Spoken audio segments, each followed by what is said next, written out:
Hey everyone, welcome to another episode of the Linchpin podcast. I am your host, Andy Traub. It is a beautiful day in July, and I am joined by a new friend. Thank you, Twitter, for connecting me with someone else through 140 characters. Peter Doyle, and you are in Atlanta, Georgia, correct? That's it. Awesome. Hot and humid. Hot and humid, baby. You can That's you it. can have it.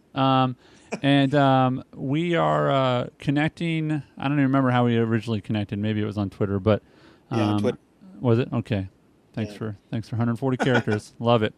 Yeah. And I'm not sure what the original context was, other than I was impressed right after we connected by a project that you were a part of, or I should say, are a part of, that is became a lot bigger than you.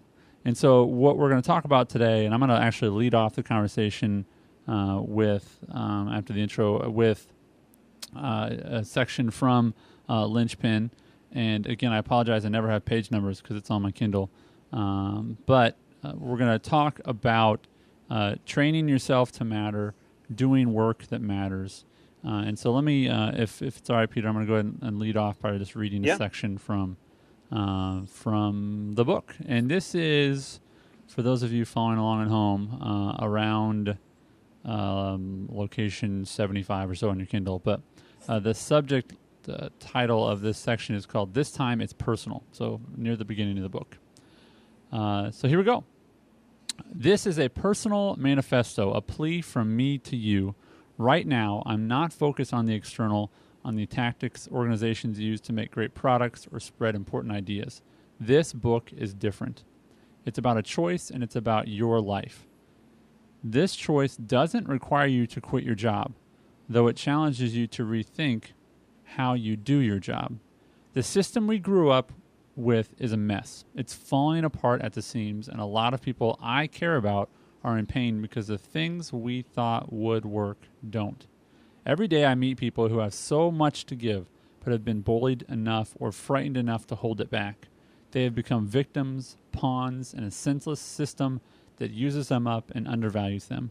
It's time to stop complying with the system and draw your own map. Stop settling for what's good enough and start creating art that matters. Stop asking what's in it for you and start giving gifts that change people. Then and only then will you have achieved your potential. For hundreds of years, the population has been seduced, scammed, and brainwashed into fitting in, following instructions, and exchanging a day's work for a day's pay. That era has come to an end, and just in time. You have brilliance in you. Your contribution is valuable, and the art you create is precious. Only you can do it, and you must. I'm hoping you'll stand up and choose to make a difference. So, Peter, I'm having you on the show today because I think that you're doing that. I think that you are doing things differently and that you are creating art, even though you're already an artist. I think that you found that you needed to create art that matters. So let's dive right into the reason we really got connected is you are a professional photographer. Yeah, sure Okay. am. So you by trade are doing something that most people would see as art. Right. Okay, and yet you had a moment, and I want you to tell me about that moment when you figured out, or it came to you that you wanted to do art, and not that your art doesn't matter, but art that mattered in a bigger way or in a different way. So tell me about that moment, and then tell me about the idea that was born. Okay. Well, I would say that passage you read that Seth wrote, I was just thinking when you're reading, I was like, can you imagine if you just read that to yourself every morning? How can you not be happy and doing something significant every day if you just Yeah, read, every morning? Because the bottom line is that, people want to know that they matter. I mean, they do matter. People want to know that they're significant, and they are by default. But the original question about how this came to be is, I was actually in Savannah, Georgia, doing an engagement session, and well, let me step back a little bit. A lot of photographers will team up with other vendors and do photo shoots, so do set up shots and that type of thing. Well, I went and did that, and I got, I don't know, 15, 17 different vendors. We did a 11-hour a day photo shoot, and Wow. yeah, we got I went in, and what happens is when I do stuff, I just go, I just want a bulldog. That's one of the shots I wanted to get. I want a bulldog, and found somebody in Tennessee who drove this prize-winning bulldog 4 hours to stay with the photo shoot for an hour and a half. I and thought then you were drive back. being metaphorical, but you No. really okay. Sorry. Yeah, I was like, it's how I think. I was like, oh, I want a bulldog for this shot. And so I did the shoot, and we had, I don't know, 14, 15, whatever vendors, limousine, Mercedes, all this stuff that people just, said, hey, they'll donate. Well, after that, I kind of thanked everyone by giving a sort of a presentation of the pictures and at a catered little cafe type thing. And it was a success, and it was really cool to do that. And kind of where I was in Savannah doing an engagement shoot during lunch, I was kind of sitting back, and I was like, man, that was a really cool thing that we did. But after we're done, like, who cares? I mean, it was really cool for the couple. We used an actual couple. I figured you can take shots of a model all day and night, and that's not anything. But if you can photograph real people, that's cool. But I was like, well, what if we can do that's significant, that matters? And can I ask real quick, just to get some context of this?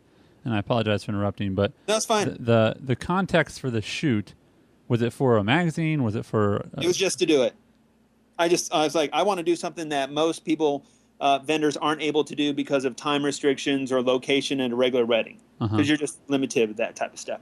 Let's get together. It's almost like a little jam session. You can think of, let's get together and jam. Let's get together. And I was trying to figure out if this is for. Was it for the couple? Was it for a magazine? No, it was just. You literally were like, you know what? Let's just get together and have a photography session jam. Yeah, that's pretty much it. And you got done, and you felt empty. Is that fair? Well, I mean, it was kind of like, it was good, but I was like, let's do. I think we can do something bigger, but has something more significance. And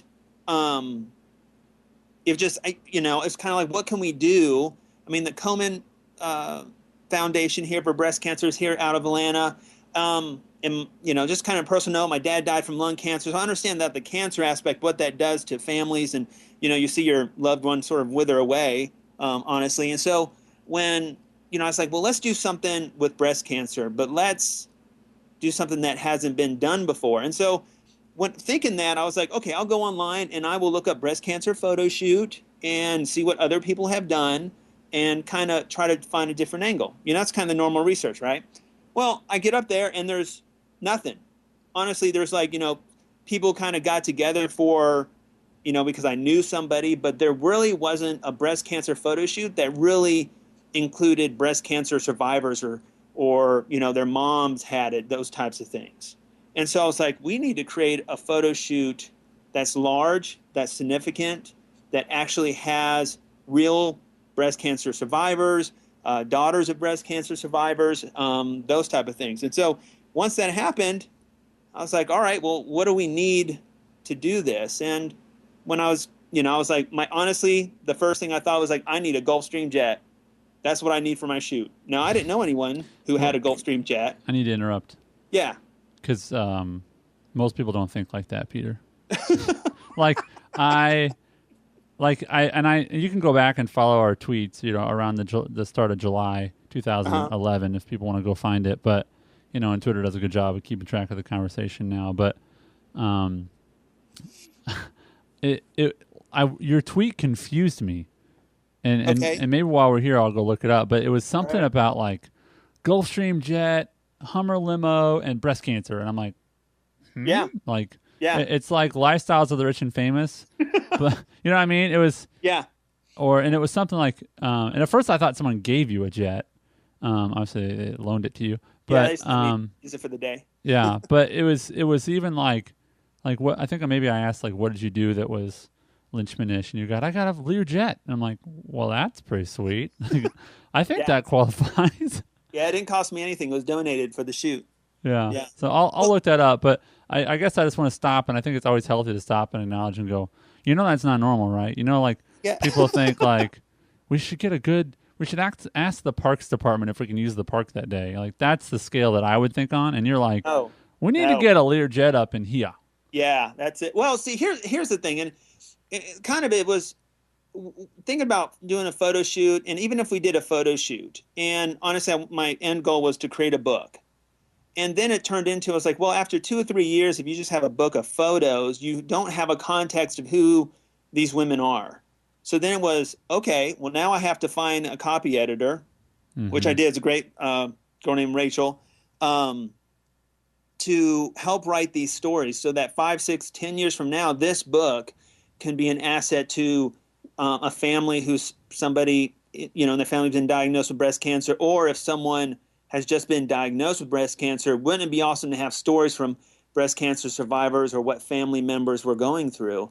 But then where the jet came in was just, I need something that's going to be big. I want to have something that these women are going to enjoy to be around being photographed. Most of us don't get to go around or get into, a leather interior jet, Gulfstream jet. And so that's kind of where it started. It was like, okay, I want to have a book. I want to have something to have stories, because that's, there's power with stories. You connect with people with stories. That's how we think. I mean, that's where storyboard life came from. It's just, if I asked you to think about, when you first saw your wife, what do you think? You think of an image first, and that's how, then you have context and, verbal stories, whatever, but that's how we think. And so it was more, let's take these stories of these ladies and let's do some cool stuff that most people don't have chances to do. Now, the Hummer limo was because I ended up getting 12 ladies. Now, I just said, how many ladies do I want? 12, that's how it came out. Just like I need a Gulfstream jet, or I need some cars, which I got $100,000 worth of cars that were donated from a dealership. But the Hummer limo was because it's difficult to be in front of the camera all day, and that's where we were. I had it just for the ladies to have, so they can feel, like princesses and royalty and stuff, and get. So like they just go in there and they hang out. Well, because we had 3 stops. We had 3 stops for the day. We had a hotel that donated their presidential suites, about $2,500 a day. They let us have it for the day or two. And then we went to the fabulous Fox Theater. We drove over there. Then after that, we went over to the a regional airport for the jet stuff. And that's why, had the Hummer limo to transfer. So the ladies got to ride in style, and us staff people had to go in, 15 passenger vans all cramped up in that. That's what, nice. That's what I did. But that's how it came about. Just what is something meaningful? Let's do something really big. Because if I just do a small photo shoot, something like, oh, okay. But if you go and say, hey, I got a Learjet and I have all these people who are behind it, then that's a little bit more significant, And that's a little bit more significant? Yeah, I guess so. Like, hey, why should I do this? Ma'am, I have 2 words, Learjet. That's it. Learjet. Okay, I wanna give again some more context to the story, because I found where we originally connected and the way we did. Yep. I think you had followed me because you listened to the show here. Yep. And thank you for that. And so I read your Twitter description, your profile description. It says, I'm a wedding and rock photographer attempting to live a life that my grandchildren will be proud of.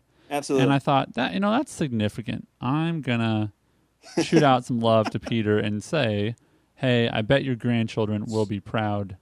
I hope so. And then I put in reference to your Twitter description, and I wrote, how did we connect? And you wrote your podcast. Seth's got me shipping 3 books, photo project with donated Gulfstream jet, and a breast cancer photo shoot like no other. That's and I was it. like, now that's a story, my friend.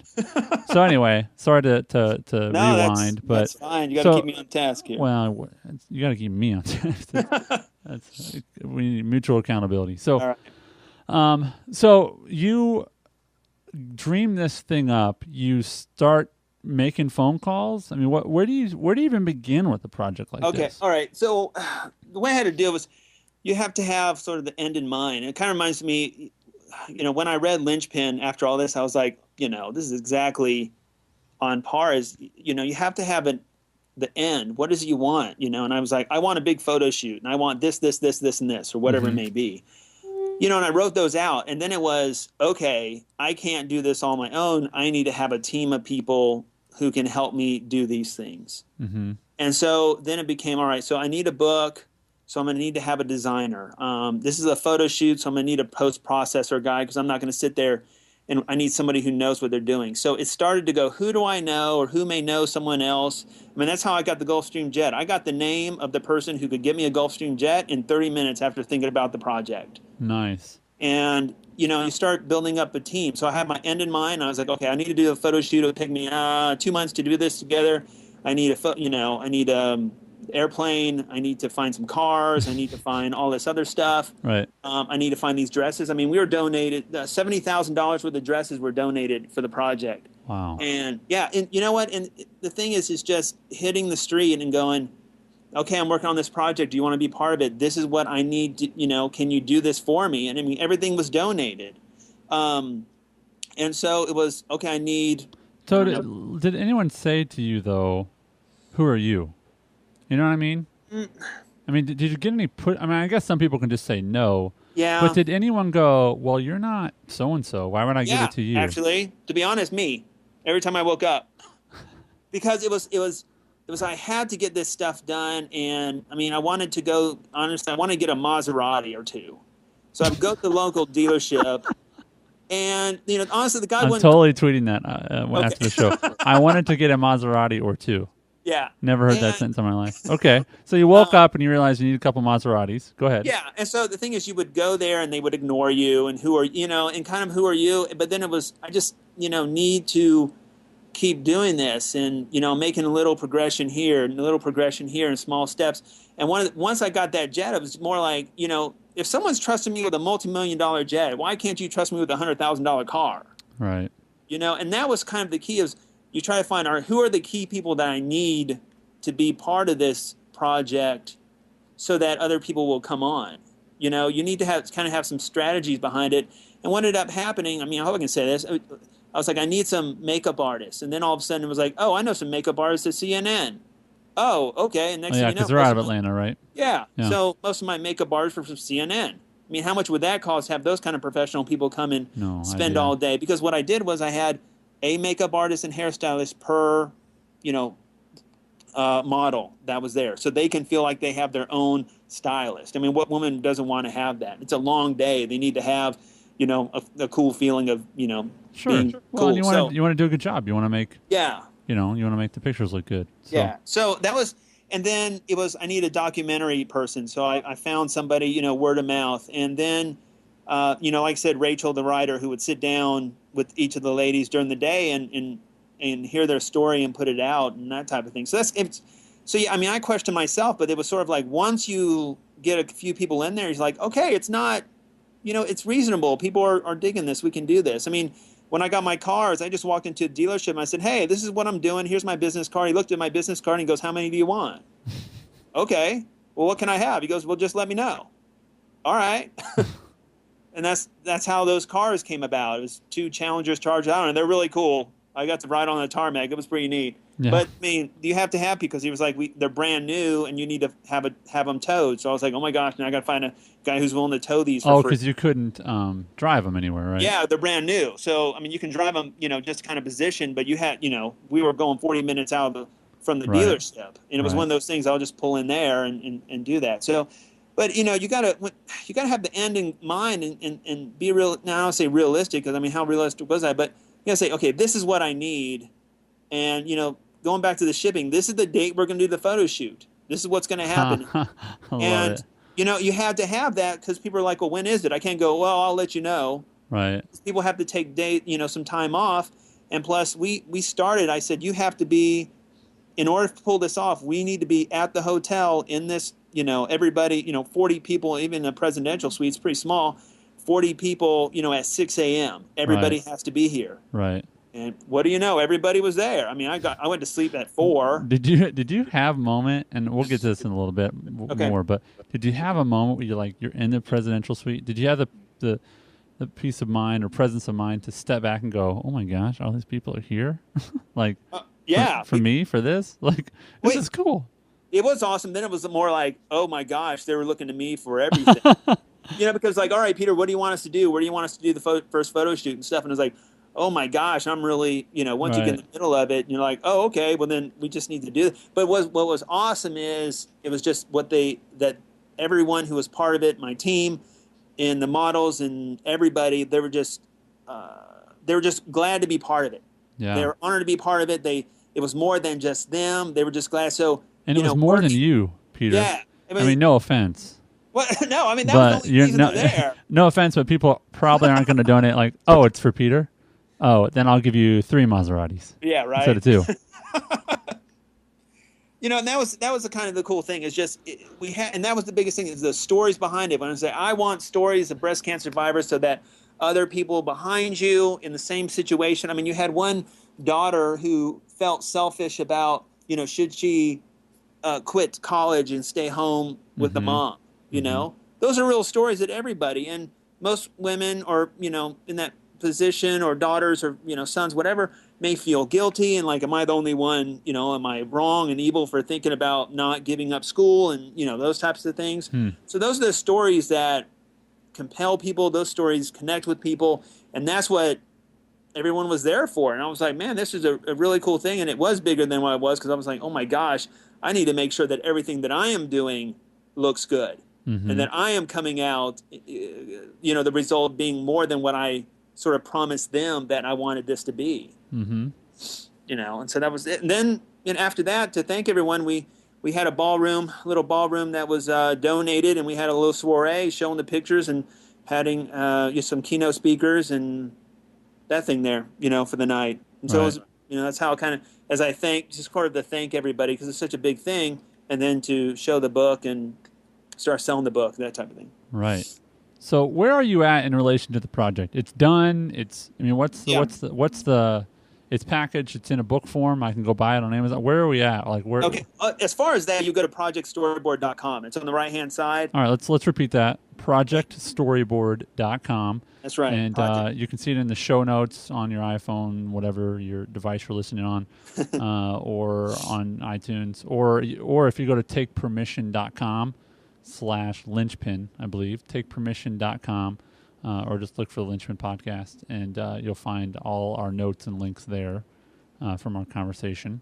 And actually, I took maybe an incentive for people to go to takepermission.com and find our show notes from this, and this is episode 17, I think. Peter, I took a little screenshot and I put it in our show notes of our Twitter conversation, so people know how we, our first Twitter date. So, so I interrupted you again. I'm sorry, but so you've got the book packaged. People can go to projectstoryboard.com. And there's a link on it, actually, because we don't have a spot. It's a print on demand. It's from lulu.com. Okay. But we have what now? I said okay. Yeah, and you can purchase there, and all the proceeds minus the taxes that I have to pay for it go to the Komen Foundation. That was kind of the agreement that I had with them when I first started the program or the project. So I don't make anything. Everything just goes to the Komen Foundation. But what you're asking as far as where is it now, that was, I guess, in 2009 when we did that project. And then last year, 2010, we started another breast cancer project that was even bigger. And that was... Tell me about that. Well, that was... And I'm very, very interested to know how you made it bigger. Well, what I started doing was doing a photo shoot of the individual models. And we have to get a whole new batch, and most of my models will be breast cancer survivors. Real women. And what we did is start doing a photo shoot of each of them based on their story and who they are. Can you give me an example? Let's see. I guess I'm curious about their story and how the location was connected to their story. Is that what you mean? There's like, for example, we have Allison. You can see on storyboardlife.com my galleries. It'll say Project Storyboard, but she likes being at home. She's very family oriented. So we went onto her property, and we put her in a wedding dress. Now people ask, why do you put on a wedding dress? I'm like, well, I'm in the wedding industry, but it looks like more of a ballroom gown. I mean, someone wanted to buy the dress for $30,000. Whoa.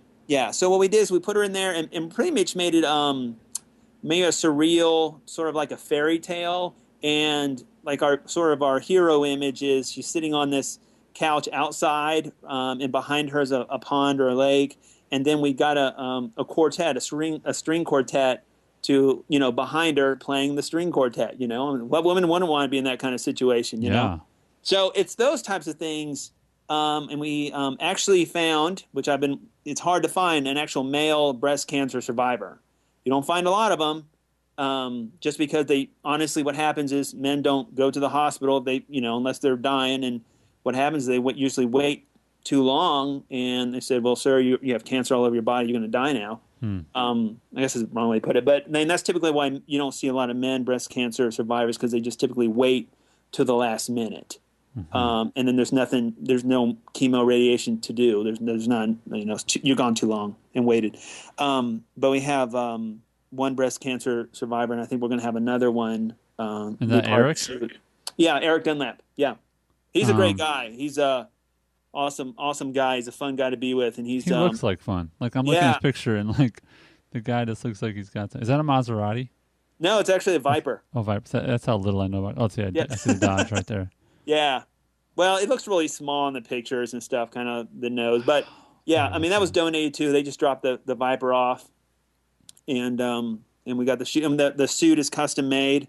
That is a sweet suit. All right, so in the show notes again, and you can go to storyboardlife.com. But I'm just going to put in the show notes links to all these for Allison. I mean, stunning pictures, man. I mean, I appreciate it. The Allison ones. I mean, you talked about. I think you used the word fairy tale. Is that? Yep. Oh man, you nailed it. It's like that looks like a fairy tale. Wait a minute, he just said fairy tale. That's it. Mission accomplished. That's right. And so honestly, and you'll see in there who helped. I've always told my wife that don't try to name everybody because you'll forget somebody. But so it's under there who contributed. And Rachel again did a wonderful job of getting with everybody and writing their story. And I forgot what I was going to honestly say, but we talked about the different people who had helped in the project. Oh yeah, that's it. So I mean, I have to have stylists. I can think of the general. I would like to have a fairy tale kind of like this. And then you're finding vendors and stylists, and I say, I want something like this. Can you do that? And they just pull it off. That's what I kind of mean. You have to find your team. You have to find people who are excited about it, who are willing to do everything that they can to make it to accomplish it. And I'm just a photographer. People, they set it up for me, and then I take the picture, and I just make sure the exposure is right. I mean, that's what it comes down to. I mean, you can't. It's just I need to have this. I would like to have this, and people make it happen. I mean, and so this year and next year is going to be a long process because we're doing 12 individual photo shoots all around Georgia. And because it's so large, and you just put your feelers out there. And I have a new post-production guy who actually is working on the Chickfila calendar. I mean, this guy is top-notch. He just knows what he's doing. So our pictures are going to be just phenomenal of this year. Things that we aren't able to do. Can you put it in context for me? Because you're in Atlanta, Georgia, and Chick-fil-A to you that's right. is sort of, and I don't mean to do this in a bad way, but it's sort of like a McDonald's in a lot of towns where it's like, oh, okay, yeah, there's Chick-fil-A. My town doesn't have. I know what Chick-fil-A is. Yes. But tell me the Chick-fil-A calendar significance, because you just said he's great because he does a Chick-fil-A calendar, and a lot of people are going, sweet, he does a fast food restaurant calendar. Sounds like the best guy for the job for me, So tell me the significance of the Chick-fil-A calendar. Right. Okay, so Chick-fil-A has their marketing of cows, saying on billboards, eat more chicken, because Chick-fil-A is all chick sandwiches.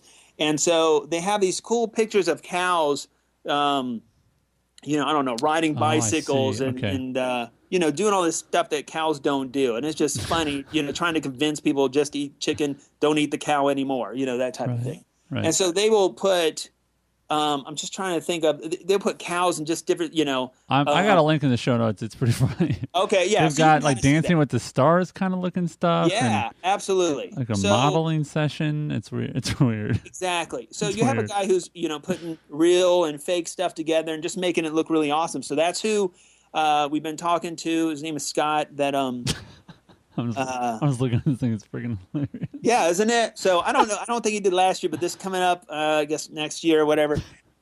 So he knows what he's doing. So again, it's just putting feelers out there and say, this is what we're doing, and understanding you have to have the team willing behind you, willing to work hard. And I'll give you an example. Rachel, I always bring her because she works so hard. I don't know what it was. We only had maybe 3 weeks to get that book together, and And we're she working. assembles the stories. Remind me of what Right. Rachel's. Yeah. Rachel does pretty much gets all the stuff, the copy editing and that type of thing. She gets this. She listens to everybody, writes their Okay. stories, Okay. and puts it there. So we're editing everything, and our phones die. I don't know what happened, and all of a sudden now we're editing this book on Facebook chat. I mean, how many people are going to take the time at 2 or 3 in the morning, have to get up early the next day, and we're just editing through Facebook chat Love it. on this thing to get this done. So I guess like Linchpin, kind of, you want to find people who are just as excited and willing to go out of their way and do even more for it. Because a lot of times I'll give people leeway. I'll say, this is kind of what I'm doing. What do you think? Just do, if you're a stylist, do what you think that supports what I'm doing. I trust you because you know more about this stuff than I do. I just have the broad spectrum. You can go down to the detail. So that's and the end product again is we're going to try to get 2 or 3 books coming out for this one, and then there's another photo shoot we're going to work on that's going to be I don't think has ever been done before. So with breast cancer survivors and things like that. Wow. Yeah. Okay, let me go to a direction that, Okay. and you can go wherever you can push me away from it or not, but I want to ask the question. One, because it's my show, and two, I think other people might be thinking it. Has this helped you professionally at all? Yes, it has, and it has in the main thing because you're stretching your, I don't want to say talent, but skills. It's a personal project, and it's bigger, and it's helped me 2 ways. One, you're going out and meeting more people because I have to, I want to do this and I can't do it alone, so I need to go and meet more people. The other one there is a stretching of what you're capable of doing. Like, okay, I'm doing these normally do weddings or events or the rock and roll concert stuff where it's just right then, you don't do it over again. It's just split second and get the picture and kind of move on. These are more setup shot. These are fashion shoots. And so it takes a little more technical skill and ability to do so to set up a shot that's taken an hour or so to do, put the model in there, communicate to her who's never modeled before, and it's very difficult to be in front of the camera. So now you're sitting there trying to explain what to do, and you're going to communicate a little bit better. You're going to go, oh my gosh, I can do this. And then all of a sudden you're stretching your abilities. You're stretching your imagination of what you can do because of what you're doing. It's kind of thinking about opportunities. And Seth writes about it, and I've come to the conclusion that opportunities are always created by us. It's not that we take an opportunity like it's presented to us. Because, for example, right now, no matter how hard I try, I can't be the president. It's not an opportunity, right? I'm not in politics. People don't know me, those type of things. But if I'm working hard in a particular thing like photography and doing these types of photo shoots, then all of a sudden opportunities are presented because I've taken my time and the skill to do the work. You know what I mean? So now it's like, oh, I've done some fashion shoot type things. Now I can go over, some other company or dress company might say, hey, we saw what you did with this breast cancer stuff. We'd like for you to do something similar over here. Well, they wouldn't have asked me that if I didn't start this project. You know what I mean? It's not an opportunity. The opportunity is because I created an option for that to happen. Yeah, it's. I think the first time I sold something online, I was like, "Oh my gosh, that's amazing!"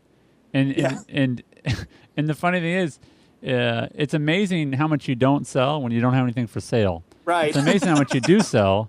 And again, you might go, Andy, that's thank you, Captain Obvious. Yeah. But the thing I like to say about Captain Obvious, I may have said this before, is he's still a captain, right? Right. Well, all you private realists are, that's fine, but you're private.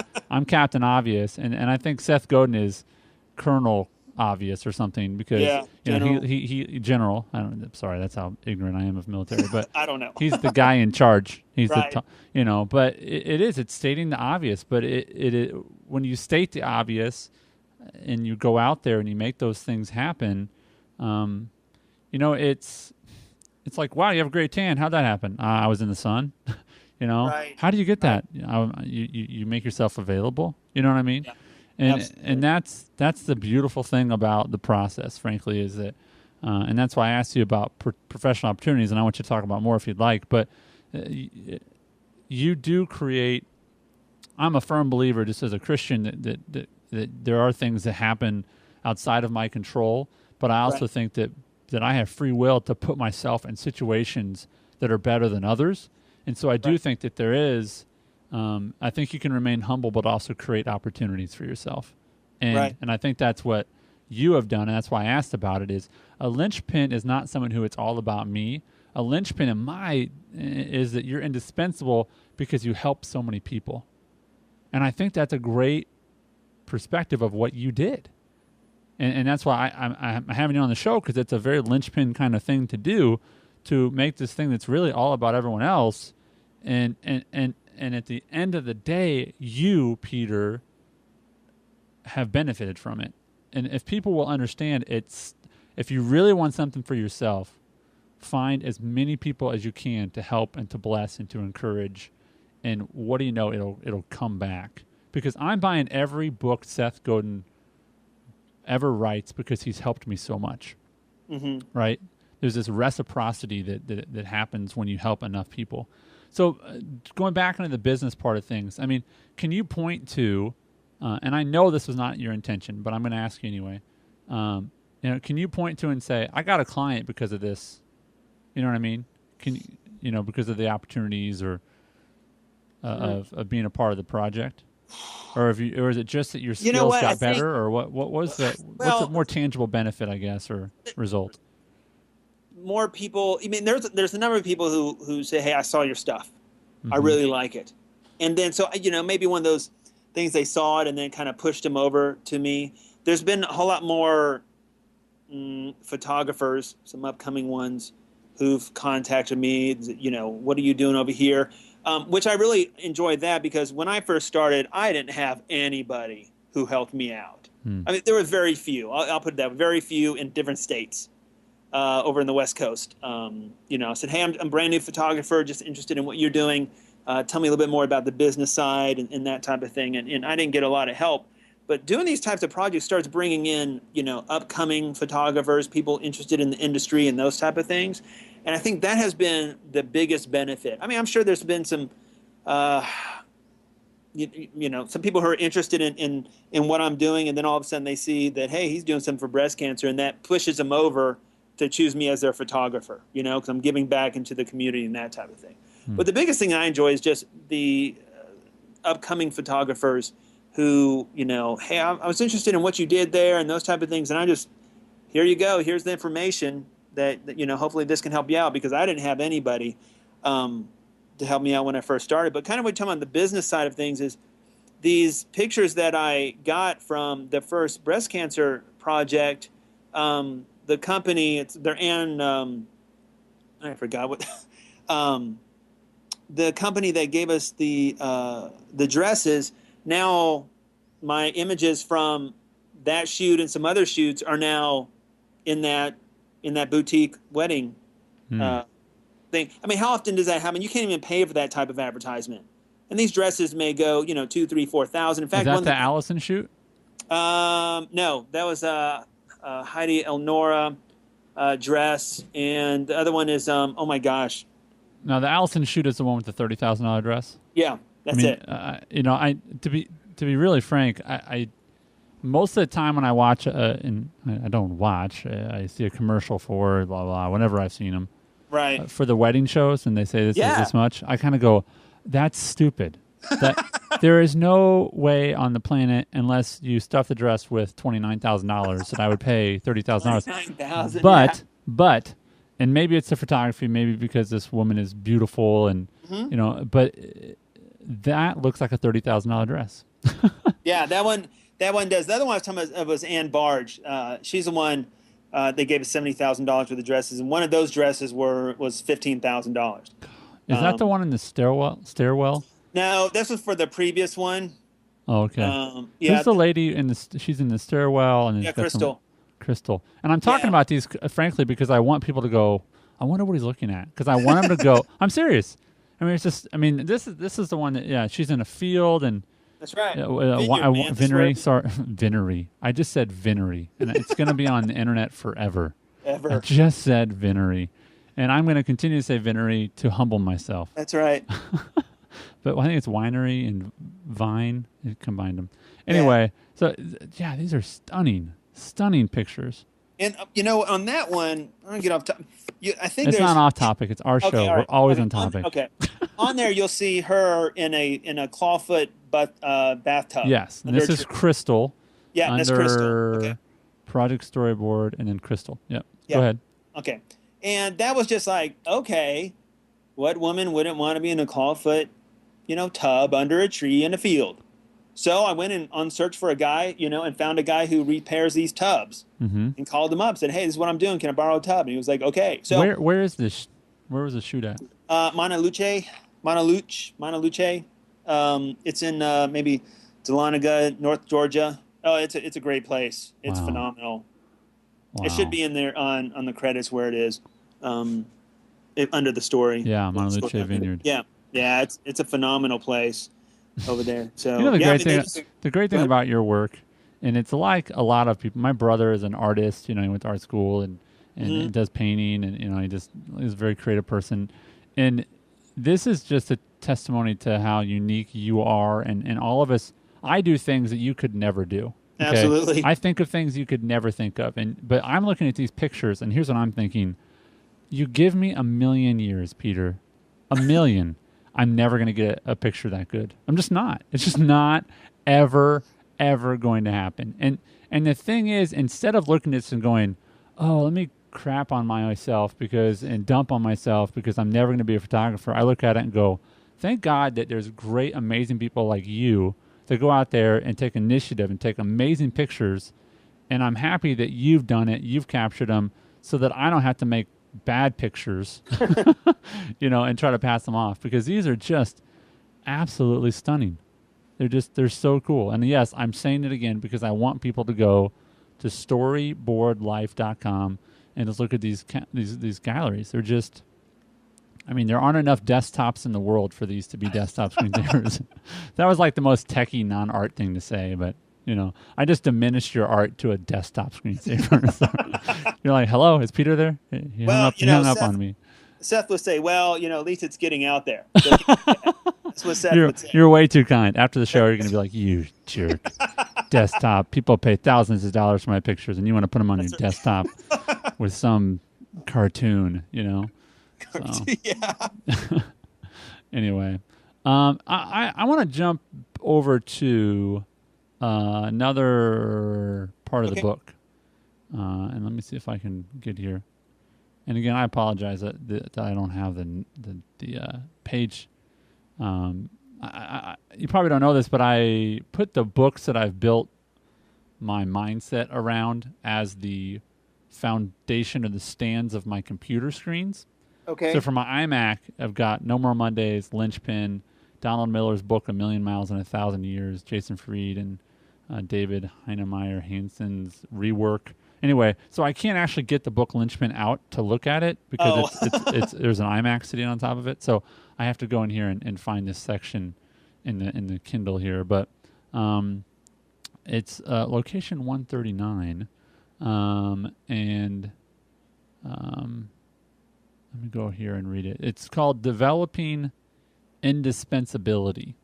That's the and it's actually location 136 in the book. So I'm going to read this because I think, again, this captures a little bit of what you've done with this project. And I'm going to make sure I know how much I'm going to read here. Yeah, just that little. It's pretty short, but it's called Developing Indispensability. And as a reminder for those who maybe haven't read the book, but the subtitle of Linchpin is Are You Indispensable? So, developing instability. You weren't born to be a cog in the giant industrial machine. You were trained to become a cog. There's an alternative available to you. Becoming a linchpin is a stepwise process, a path in which you develop the attributes that make you indispensable. You can train yourself to matter. The first step is the most difficult, the step where you acknowledge that there is a skill, and like all skills, you can and will get better at it. Every day, if you focus on the gifts, art, and connections that characterize the linchpin, you'll become a little more indispensable.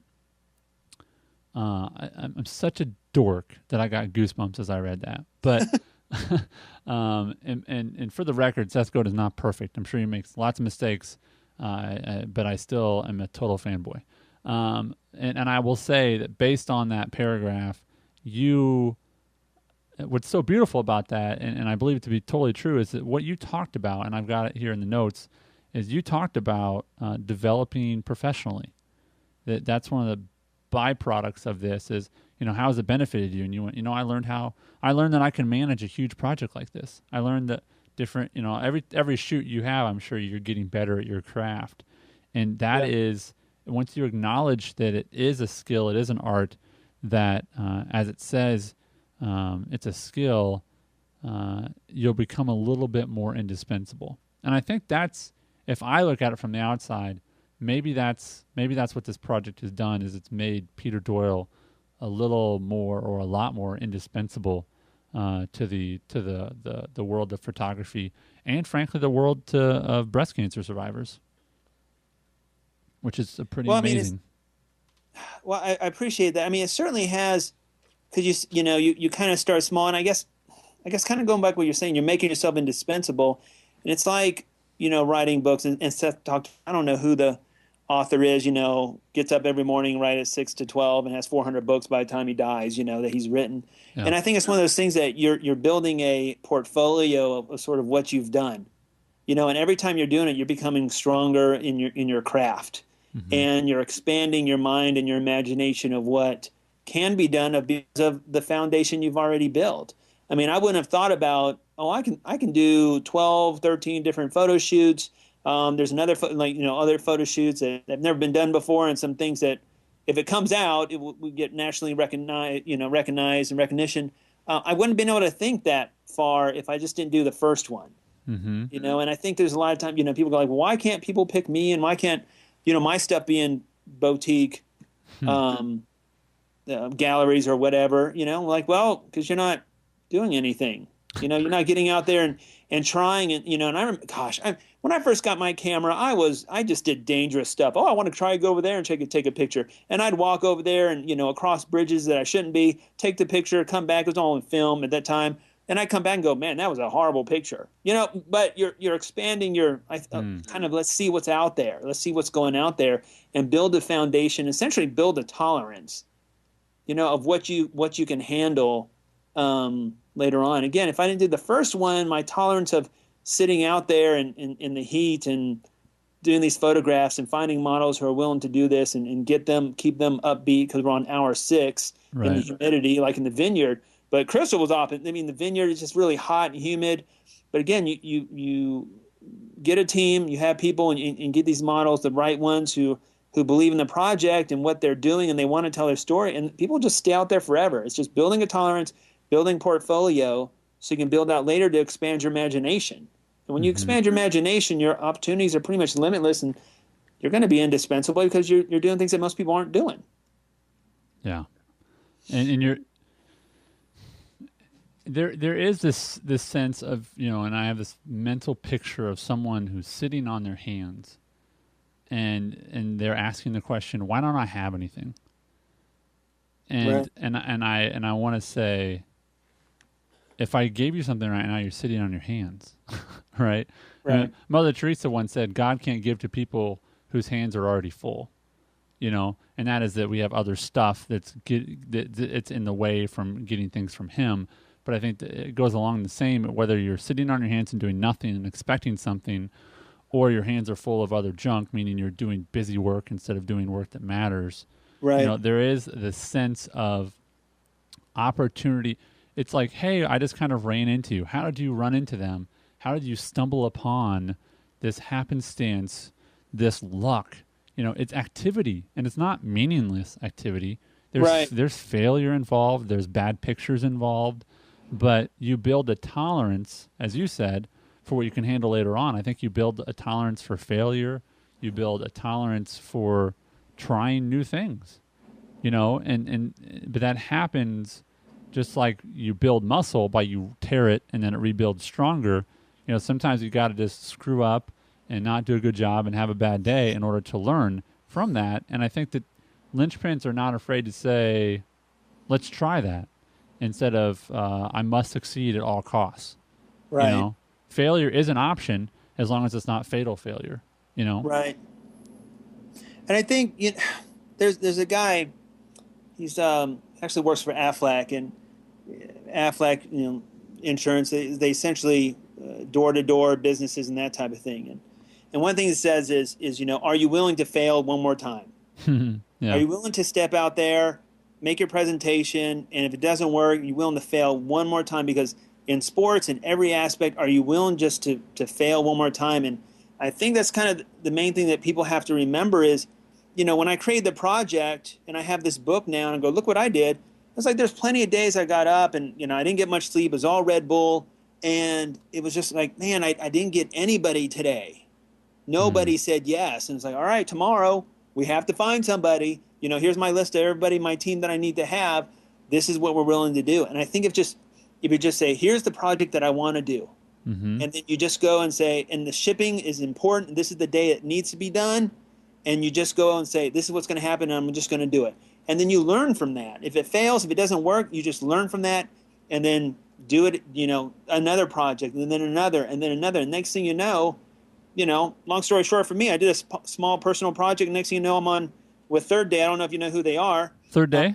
Yeah. Mac Powell. Yeah, dude. I'm Love on me. the tour bus photographing them. Nice. Yeah. So it's small projects, and all of a sudden somebody says, hey, we liked what you said. You willing to come on up? Perfect. Come on up. And so those are the small things. I never planned on being there. I remember the first day I met them, in the mid-'90s, and all of a sudden I'm going to go, how did I get on their tour bus? Right.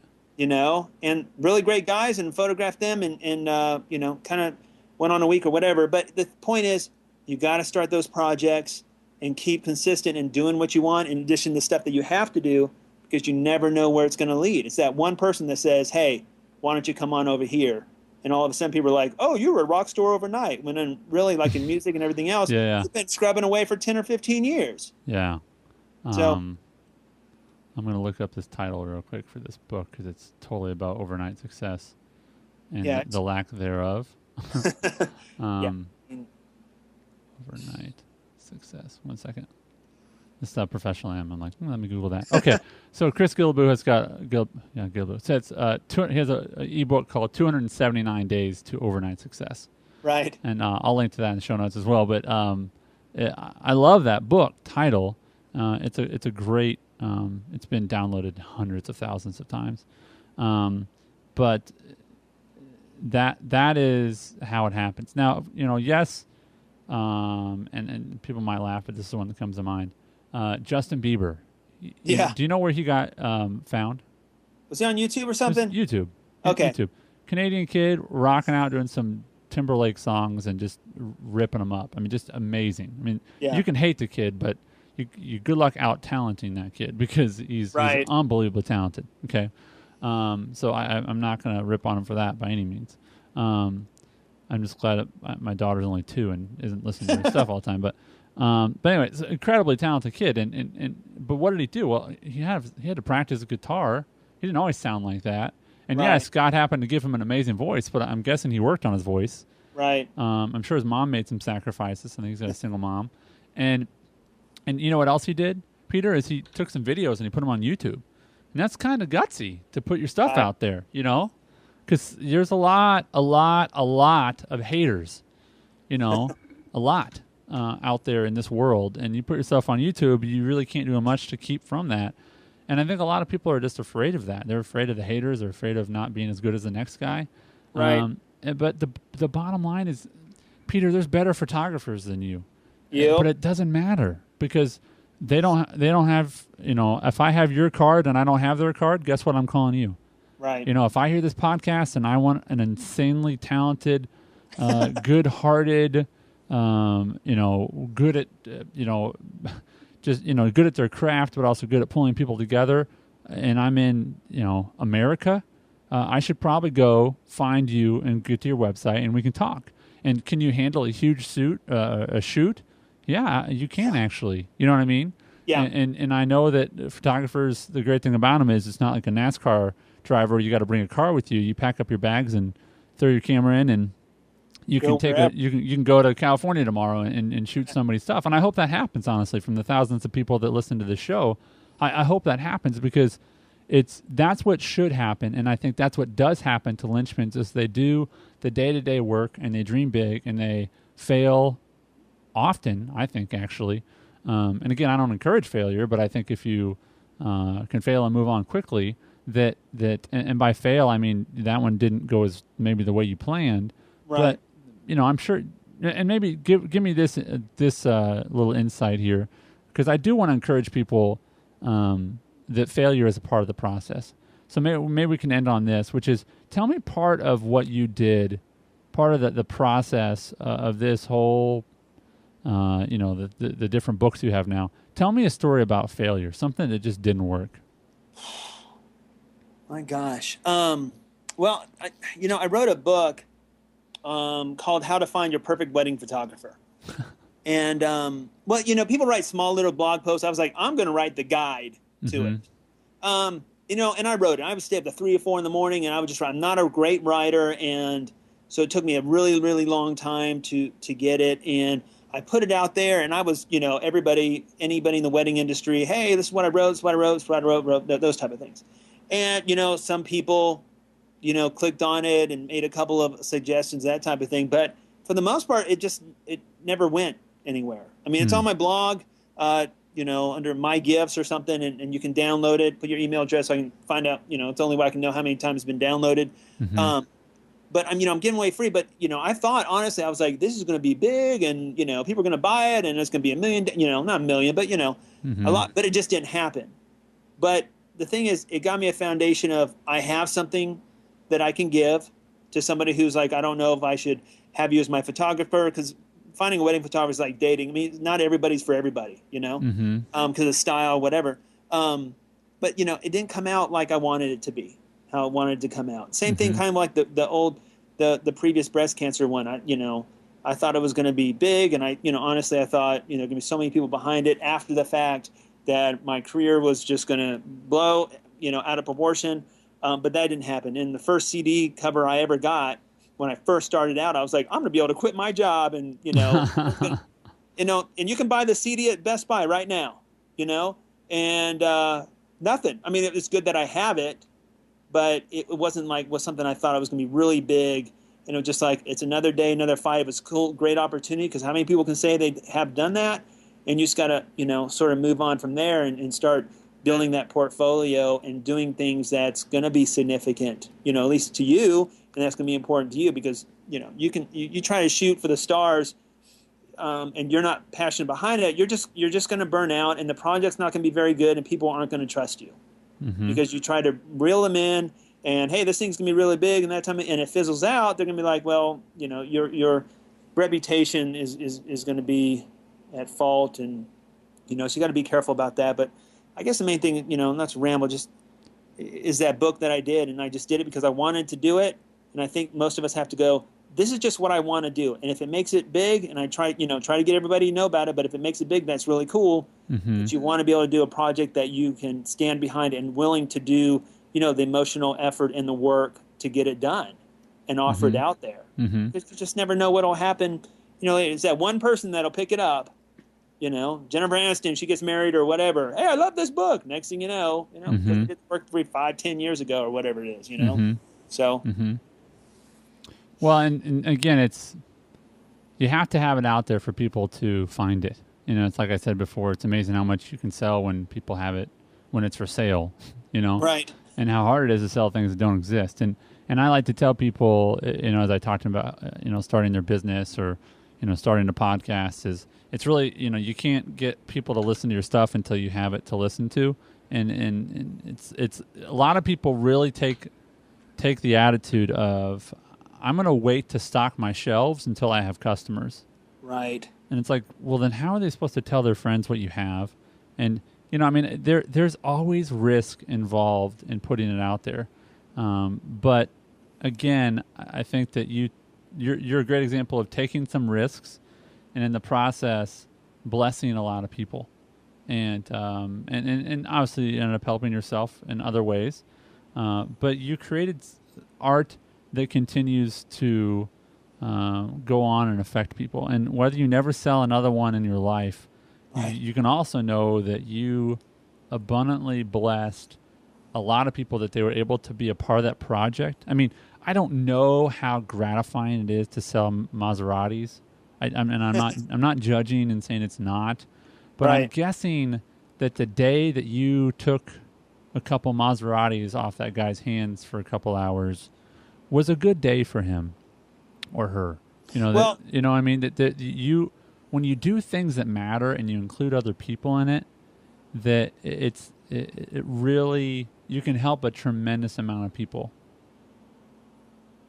Right, and I think, and just to make it clear, I went to the Maserati and they kind of blew. I ended up going to a Dodge dealership, Palmer Dodge, and well, then we like the Dodge people. That's right. Let me clarify. We like the Dodge people. He was going to give me a $125,000 car, but he already sold it, so he couldn't let me use it. But that's why he said, take any other cars you want, and we'll do that. And, you know, and just on the kind of aside is, I planned this all in about a month and a half. From the time I said, let's go do this, the day of the shoot was a month and a half on there. And I can't just tell when people create projects, and it may just be a small one, so you only need one or two people to help you out, is you have to get that team, and you have to let them know that they are important, and you have to show some gratitude for what they did, because it's really about, you know, something that's meaningful. And the breast cancer one was about the stories. That's connection. I want something meaningful that will last for the generations. And that's where it kind of comes back to, you know, I just hope I do a good job. My grandfather, that's where I got it from. He worked hard, and I just hope that my grandchildren, you know, I do live in such a way that they go, Grandpa Pete did this. Crazy old senile Grandpa Pete, who's still talking about that jet. That's right. Back before we had teleporting, you know. Yeah. Yeah. Well, Peter, I appreciate you, man, and I'm glad that we were able to connect. And again, I want to encourage people to go to takepermission.com, which is our Take Permission podcasting network, and listen to this episode number 17, I believe, of the Linchpin podcast, and there's other shows on there as well. And you can find Peter all over the net, and again, all of his links to the Chickfila calendar, which I had to cover my mouth several times as I was laughing out loud. There's a great Ty Pennington one. Anyway, you know, all the links we talked about are in the notes today.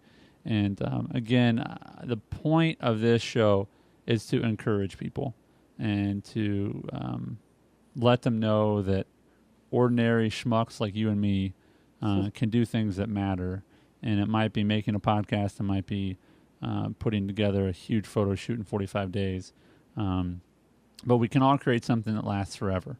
And that'll be the title of this, is creating something that lasts forever in 45 days.